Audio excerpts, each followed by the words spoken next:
नाज़रीन, आमिरी pumping scheme जा आबादगार 15 ॾींहनि खां मुसलसिल सरापा एहतजाज आहिनि। आबाशी अमलदारनि ऐं पुलिस जी ज़ियादतुनि ख़िलाफ़ उन्हनि एहतजाज कंदे सिंध टीवी न्यूज़ सां ॻाल्हाईंदे चयो त हिते जेके आबादगार आहिनि उनखे दीवार सां लॻायो वञे। उनजी सज़ा इहा आहे, शायदि हुन वोट न ॾिनो आहे, उन में सियासी तौर सां हुनखे दीवार सां लॻायो वञे।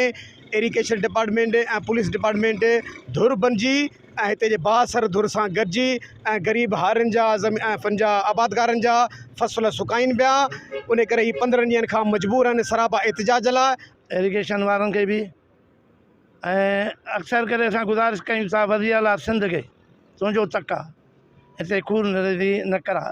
महिरबानी करे इंसाफ़ जे बुनियाद ते इरीगेशन वारनि खे हुकुम जारी करे त पाणी कानून तहत हलाइनि, असांजो जेको हक़ आहे उहो असांखे ॾिनो वञे। हलाईंदासीं असांजा ज़ाती बाटर तव्हांखे असांजे ॾियो जॻह ॾियो त असीं गवर्नमेंट में इहो स्कीम ठाहे पोइ उन मां तव्हांखे पाणी ॾींदासीं ऐं असांखे रुॻो ठाहिण ॾियो। असांजो ठीकु आहे, ठाहियो असांखे। उन चैरिटियुनि सभु शइ असां उन्हनि ॾेई छॾी। उन खां पोइ जॾहिं पाणी हलियो त पाणी असांजे ज़ाती पाणी हुन बंदि करे छॾियो। सरकारी पाणी हलायूं कोन, जे हलायूं त छा कंदो हुनजा जॾहिं पाणी ॾियणो उन ॾिनो कोन। उन्हनि जो चवणु आहे त बाअसर माण्हू असांजो पाणी बंदि कराए SHO आमिरी ऐं DSP आमिरीअ खे असां लाइ इस्तेमालु करे असांखे ख़ामोश करणु चाहिनि था। हिननि चिताव ॾींदे चयो त असां सां इंसाफ़ न थियो त इंडस हाईवे रोड बंदि कयो वेंदो।